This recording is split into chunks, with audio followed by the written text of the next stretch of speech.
बिस्मिल्लाहिर्रहमानिर्रहीम। अस्सलाम वालेकुम स्टूडेंट्स। आप बीएससी मैथमेटिक्स यानी कैलकुलस विद एनालिटिक ज्योमेट्री का लेक्चर नंबर 11 देख रहे हैं। आज के लेक्चर में हम एक्सरसाइज 4.3 के क्वेश्चन नंबर 14 से 20 तक डिस्कस करेंगे। तो सबसे पहले देखें क्वेश्चन नंबर 14। इसमें इंटीग्रेट करना e power ax into sine B X plus C को। अब ये दोनों फंक्शन ऐसे हैं, पहली तो बात ये एक्सपोनेंशियल फंक्शन है, ये ट्रिग्नोमेट्रिक फंक्शन है। आप जिसको चाहें फर्स्ट लें, जिसको चाहें सेकंड लें। जो नोट मैंने आपको लिखवाया था priority of first and second function के हवाले से, उसमें मैंने आपको बताया था T and D R interchangeable. तो अभी तक जो हमने क्वेश्चंस किए ना, उसमें एक्स की पावर्स आ रही होती थी और उसके डेरिवेटिव लेने से आस्ता आस्ता वो ख़त्म हो जाते थे। अब ये ई पावर ए एक्स भी डेरिवेटिव लेने से ख़त्म नहीं होता और साइन जो है ये भी ख़त्म नहीं होता। तो इससे ना रिकरेंस रिलेशन की वापस दोबारा यही इंटीग्रल बन जाता है, दो बार इंटीग्रेशन बाय पार्ट्स अप्लाई करने के बाद ना। तो अभी देखते हैं। मैंने इसको जिस तरतीब में लिखा हुआ है उसी तरतीब में फर्स्ट और सेकंड फंक्शन लिए हैं। ये जो फर्स्ट है ई पावर ए एक्स को यू रखा है मैंने, और sign B X plus C को वी रखा है। तो उसके मुताबिक इंटीग्रेशन बाय पार्ट्स अप्लाई किया, ये वाला फार्मूला कि फर्स्ट वाले फंक्शन को एज इट इज़ लिख देंगे। देखें, फिर सेकंड का इंटीग्रल लेना था। अब साइन का इंटीग्रल होता है माइनस कॉस, और एंगल का अगर कांस्टेंट डेरिवेटिव हो तो उस एंगल से डेरिवेटिव से डिवाइड कर देते हैं। बी एक्स प्लस सी का डेरिवेटिव होगा बी माइनस, फिर फर्स्ट वाले का यानी यू का डेरिवेटिव लेना था। तो यू यानी ई पावर ए एक्स का डेरिवेटिव होगा ई पावर ए एक्स, और पावर ए एक्स का डेरिवेटिव ए, और फिर साइन यानी वी फंक्शन का दोबारा से इंटीग्रल। तो ये वही इंटीग्रल दोबारा लिख दिया। तो सिंप्लीफाई करते हैं, माइनस का E power A X into cos B X plus C over B plus, ये देखें ये ए और ये बी, ये बाहर निकाल लिए कॉन्स्टेंट्स, अंदर बचा E power A X into cos B X plus C. ये माइनस और ये माइनस मिलके प्लस हो गए। तो देखें E power X sine B X plus C से E power X cos B X plus C बन गया। एक बार और इंटीग्रेशन अप्लाई करेंगे बाय पार्ट्स, तो ये वही फंक्शन वापस आ जाएगा। तो इस पर फिर उसी तरह से इंटीग्रेशन बाय पार्ट्स अप्लाई करने लगे हैं कि इसको u फंक्शन लेंगे और इस cos वाले को v फंक्शन लेंगे। तो u वाले को एज इट इज़ लिख दिया। देखें, हाँ, ये ब्रैकेट का इस्तेमाल बहुत ज़रूरी है। अगर बहुत ज़्यादा गलती करते हैं आप लोग कि बाहर कोई चीज़ अगर मल्टीप्लाई हो रही है और इंटीग्रेशन बाय पार्ट्स अप्लाई करना हो, तो आपको पता है ये स्प्लिट हो जाएगी ना दो टर्म्स में अलग अलग, तो फिर दोनों के साथ ये ए भी मल्टीप्लाई होना चाहिए। तो इधर ब्रैकेट का यूज़ करें, ये ब्रैकेट। तो फर्स्ट वाले को एज इट इज़ लिख दिया। cos बी एक्स प्लस सी का इंटीग्रल होता है साइन बी एक्स प्लस सी, और एंगल के डेरिवेटिव से डिवाइड किया। कांस्टेंट अगर हो तो इसी तरह से इंटीग्रेट करते हैं। माइनस, फिर ई पावर एक्स का डेरिवेटिव ए टाइम्स ई पावर एक्स होगा, और cos बी एक्स प्लस सी का वही इंटीग्रल दोबारा लिख दिया। तो इसको मल्टीप्लाई करते हैं, ये टर्म तो आखिर तक ऐसी लिखी रहेगी। अब ए ओवर बी के साथ एक बी मजीद आ गया, तो ये बी स्क्वेयर हो गया। और यहाँ से देखें कि ए ओवर बी एक बाहर था और एक ए ओवर बी मजीद यहाँ से बाहर निकलेगा, तो A square over B square into अंदर से क्या बचा E power A X sine B X plus C. तो यही तो हमारा क्वेश्चन था। देखें, ये इसीलिए शुरू में इसका नाम आई रख दिया था। तो इसकी जगह पे देखें आई लिख देंगे, और ये जो negative A square over B square times आई है, ये इधर आके पॉजिटिव हो जाएगा। इनमें से आई कॉमन लिया, एलसीएम लिया, तो बी स्क्र प्लस ए स्क्र ओवर बी स्क्र आ रहा था। तो हमें तो आई की वैल्यू चाहिए ना, तो साथ जो इधर डिवाइड हो रहा है उधर जाके मल्टीप्लाई हो जाएगा, और जो मल्टीप्लाई हो रहा है उधर जाके डिवाइड हो जाएगा। तो देखें, इसको उधर क्रॉस मल्टीप्लाई कर दिया, वन ओवर ए स्क्र प्लस बी स्क्र ये आ गया, और बी स्क्र को साथ मल्टीप्लाई कर दिया। बी स्क्र जब इसके साथ मल्टीप्लाई होगा तो एक बी कैंसिल होगा, एक बी यहाँ पे आ जाएगा, और बी स्क्र जब इसके साथ मल्टीप्लाई होगा तो बी स्क्र पूरा कैंसिल हो जाएगा, जस्ट ऊपर वाली टर्म रह जाएगी। प्लस कांस्टेंट ऑफ इंटीग्रेशन सी पहले से यूज़ हो रहा है, इसलिए मैंने C1 यूज़ कर लिया। तो ये था question number 14। Next question number 15 है, इंटीग्रल है natural log of x plus square root of 1 plus X square. तो आपको बताया था कि इन्वर्स ट्रिग्नोमेट्रिक फंक्शन या लॉगरिथमिक फंक्शन आ जाए तो उनको हमेशा फर्स्ट फंक्शन के तौर पर कंसिडर करना है। अभी इसके साथ मजीद और कोई फंक्शन नहीं, जस्ट लॉगरिथमिक फंक्शन है। तो ऐसे क्वेश्चन हमने ट्रिग्नोमेट्रिक फंक्शंस के लिए किए थे लास्ट लेक्चर में। तो उसके साथ हमने सेकंड फंक्शन को 1 मल्टीप्लाई कर दिया था, साथ 1 को कंसिडर किया था सेकंड फंक्शन। तो ये लॉग वाला जो फंक्शन है ये हमारा u फंक्शन हो गया, और ये जो 1 है ये v वाला फंक्शन हो गया। तो उसके मुताबिक ये इंटीग्रेशन बाय पार्ट्स वाला फार्मूला अप्लाई करते हैं। तो देखें, फर्स्ट फंक्शन को एज इट इज़ लिख दिया, सेकंड 1 का इंटीग्रल हो जाएगा x माइनस अब फर्स्ट वाले का डेरिवेटिव लेना है। डेरिवेटिव के लिए क्या करेंगे, नेचुरल लॉग के आगे जो भी चीज़ लिखी है उसको उल्टा देंगे, रेसिप्रोकल लेंगे उसका, और फिर इस अंदर वाले का डेरिवेटिव, और इनटू इंटीग्रल ऑफ सेकंड, तो 1 का इंटीग्रल x। सिंप्लीफाई करते हैं इसको, तो और से देखें, ये जो x था आखिर में लिखा हुआ, इसको मैंने 1 से मल्टीप्लाई करके यहाँ लिख दिया, और इसका डेरिवेटिव लिया है। x का डेरिवेटिव 1 होता है, इस पे पावर रूल अप्लाई किया, पावर शुरू में आएगी, फिर पावर में से कम करेंगे तो -1/2, उसको नीचे लिख लिया। फिर अंदर वाले का डेरिवेटिव 2x था, तो जो शुरू में पावर नीचे आई थी 1/2, और पावर के ये जो अंदर का डेरिवेटिव 2x है, ये 2 से 2 कैंसिल हो गई, जस्ट x रह जाएगा। तो सिंप्लीफाई कर लिया इसको, ये आम सा डेरिवेटिव है। फिर एलसीएम लिया इसका, 1 + x फिर यहाँ पे मल्टीप्लाई होगा, तो जब मल्टीप्लाई होगा तो देखें 1 + x² + x और 1 + x² + x ये कैंसिल हो रहे हैं, तो हमारे पास बचेगा ऊपर से x और नीचे √1 + x²। ये वाली टर्म आखिर तक ऐसे लिखी रहेगी। तो अब देखें इस तरह के क्वेश्चन हमने बहुत शुरू की एक्सरसाइजेज में किया था कि 1 + x² का डेरिवेटिव आप जानते हैं कि 2x है, तो 2 से डिवाइड भी कर देंगे और 2 से मल्टीप्लाई भी कर देंगे। ये जो पावर है, ये जो फंक्शन है, इसको ऊपर लिख लिया, तो यहाँ पावर रूल अप्लाई हो रहा है ना, फंक्शन है उसकी पावर -1 के अलावा कुछ है, और आगे उसका डेरिवेटिव मौजूद है, तो फंक्शन की पावर में एक ये वाला 1/2 अलग लिखा हुआ है, इसकी पावर में एक ऐड करेंगे और उसी पावर से डिवाइड कर देंगे, और आप देख सकते हैं कि ये 1/2 से 1/2 कैंसिल हो जाएगा, और ये जो 1 + x² पावर 1/2 थी, इसको मैंने ये स्क्वायर रूट के फॉर्म में लिख दिया, और यही हमारा रिक्वायर्ड आंसर है। नेक्स्ट देखें, ये थोड़ा डिफरेंट क्वेश्चन है, question number 16, x² + 1/x + 1 whole square into ई पावर x। ये ई पावर x खास चीज़ है। सबसे पहले देखिए, ये जो साथ रैशनल एक्सप्रेशन दिया गया ये इम्प्रॉपर है, ऊपर भी x² पावर है और नीचे ये देखें स्क्वायर ओपन करके लिखा है मैंने, तो नीचे भी पावर 2 है। तो हमने इसको डिवाइड कर लिया। सबसे पहले लॉन्ग डिवीजन के बाद जो आंसर आया प्रॉपर फ्रैक्शन ये आ गई 1 - 2x/x² + 2x + 1। तो इसको वापस स्क्वायर के फॉर्म में लिख देते हैं। अब ये e पावर x जो है ये 1 से भी मल्टीप्लाई होगा, तो e पावर x बन जाएगा, उसका इंटीग्रल अलग लिख दिया। ये e पावर x जो है इसके साथ भी मल्टीप्लाई होगा, इसमें से जो 2 था वो बाहर लिख दिया, ये वाला 2 बाहर लिख दिया, और x ओवर ये x + 1 का होल स्क्वायर ये यूँ लिख दिया। तो e पावर x का इंटीग्रल तो e पावर x ही होता है, वो तो ऐसे ही आ जाएगा -2। अब इसको बहुत ख़ास तरीके से हम सिंप्लीफाई करेंगे।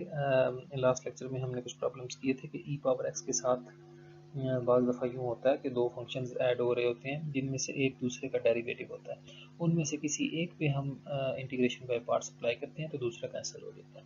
तो यहाँ भी वही केस बनेगा। देखें ऊपर x है ना, x + 1 बनाने के लिए, नीचे जैसा बनाने के लिए इसमें एक ऐड करते हैं 1 और एक सब्ट्रैक्ट कर लेते हैं, तो ये जो x + 1 का होल स्क्वायर है ये x + 1 के नीचे भी आ जाएगा, देखें, और 1 के नीचे भी आ जाएगा, अलग अलग डिवाइड कर लिया, और e पावर x अपनी जगह पर लिखा।